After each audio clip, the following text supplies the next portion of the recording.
I think New York Rebels get a MLS Cup before I get my luggage back. How's that? All right. We'll keep an eye on it. All right. Okay, so a couple people said, Christian Castro said, which do you think will happen first? NYCFC getting their own stadium or Red Bulls winning MLS Cup? It's a great, I mean, it's a funny question. I would say I think Red Bulls winning MLS Cup could happen first before the stadium. I think the stadium is probably not even, if we're being hopeful, maybe within the next 5 years. I feel like the Red Bulls could possibly win or at least be a contender within the next 5 years. Yeah, even though they've never won anything besides the Wildcard Western Conference. And they won Supporter Shield. Supporter Shield. I'm talking about trophies, cups, not just trophies. Right. MLS Cup specifically or US Open Cup. Yeah. Because they haven't won either, or Campeones Cup. It's very important. Right. Because they haven't won one of those three, I'm going to sit back and say they still don't have like the Tottenham thing. You know what I mean? It still doesn't feel like it's impossible for them to win trophies. Right. They're not, it's not like a curse. Well, you do have the That's So Metro, which, Rebel supporters still say that from time to time. Yeah, but that's their own fans. Yeah. But no, there is still that a little bit of a feeling like the way the Red Sox had the curse, the Babe Ruth curse after they traded him, and they didn't win. They didn't win for 80 years or whatever. Right. I don't think it's that. They had to win during Jeter's era. Yeah. Well, I was happy they won. I'm not a Yankees fan, so I am. Pedro Martinez. What was it? Donald. Don. Who's Don Zimmer? The one. Mattingly? Don no, Zimmer. when he threw down the guy, you were all for it, right? I mean, I'm like, why? Don't attack that Dominican man. How dare you? Don Zimmer was the aggressor. We all remember this, okay? I understand he was a very old man, but he shouldn't be. Also, if an old man's running at you, you probably shouldn't take a swing at the guy. If he would have taken one step to the left, that man got no lateral movement. He didn't swing. He just, he grabbed his head and threw him down. He mushed. That wasn't evaded. a mush. Mush would have been, but he mushed the side of his ear. And right. got him, he just evaded the man. That's right. all. He Aikido. Okay. There is still the curse of the Caracola hanging over Harrison. What is that? Isn't that? That's not a real thing. I've heard the curse of Caracola, but for something else.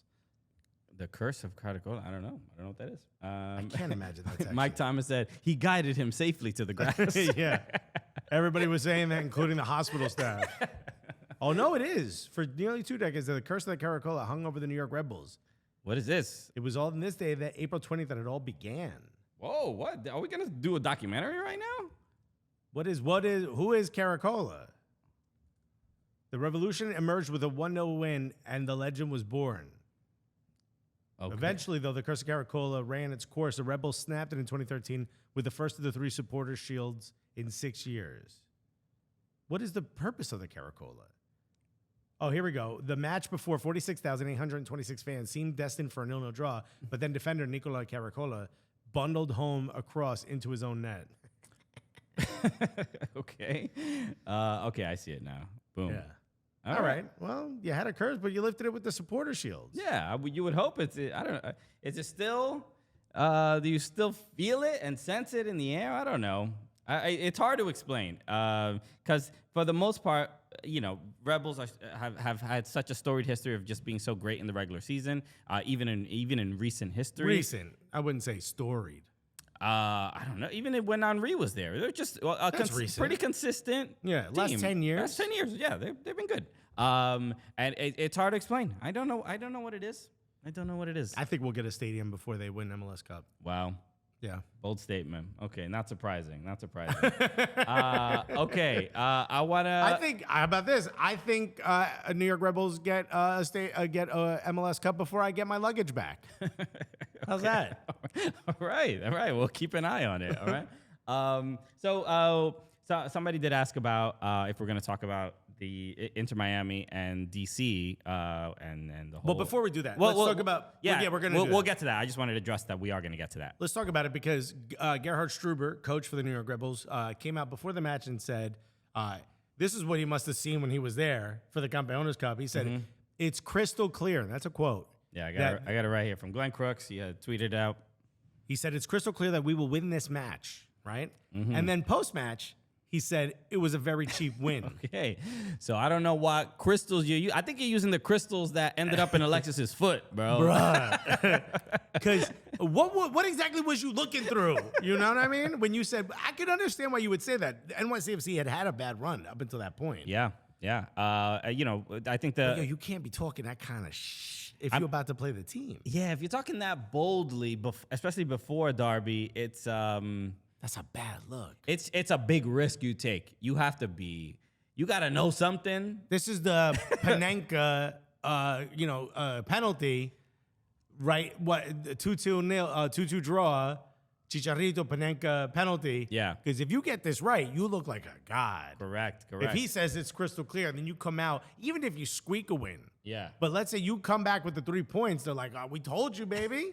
And now you got a lot of confidence going into the playoffs. It would be like if Chicharito told the goalkeeper, yo, it'd be wild if I took a Panenka right now, right? Yo, I guarantee you I'm going to score right now. You ain't even going to see it coming. Coming. I think I told him, you know? But like, hold on. Let's say you get this wrong. Your team is not like, yo, coach, the shit he says ain't really popping. You know what I mean? You think it? You lose a little bit of trust? You think so? You don't? I don't know.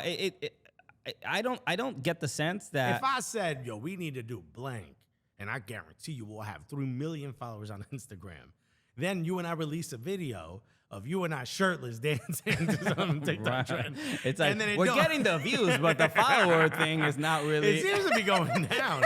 And then we don't really get the 1 million followers. Wouldn't you be like, I don't know the next time I have a plan? Look, does he have egg on his face?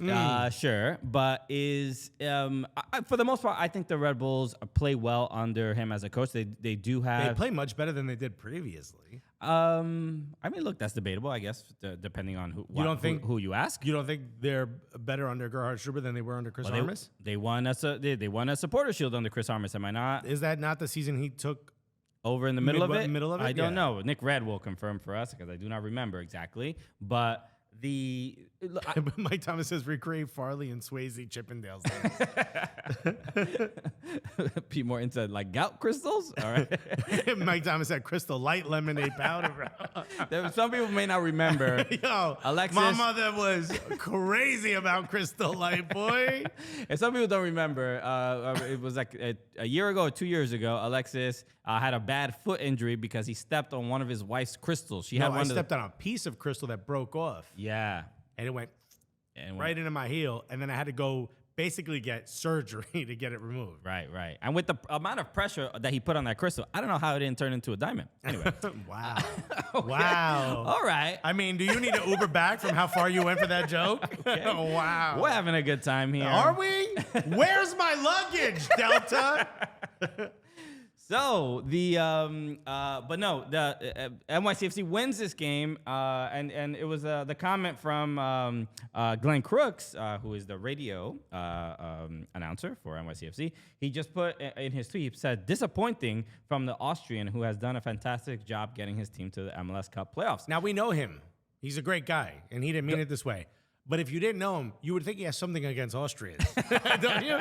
There was almost no reason to put that in there. This is a common thing I think it's the way we talk about the sport because there are so many people from who are foreign to the country that people are covering the league in or whatever. Yeah. So it's you see it all the time, and it almost announcers do this all the time. A British person will be like, "What a stop from the Costa Rican," and it's like he's just a goat. Well, I mean, do we need to point out that he's a Costa Rican? Good thing he wasn't Honduran. You're like, wait, whoa!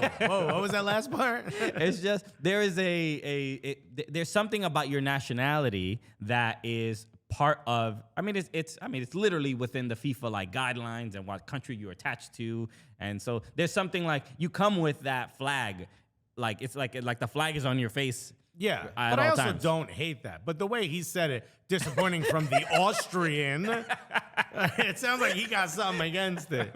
He could have said the Coach? the coach, Red Yeah. Bull, whatever. I don't know.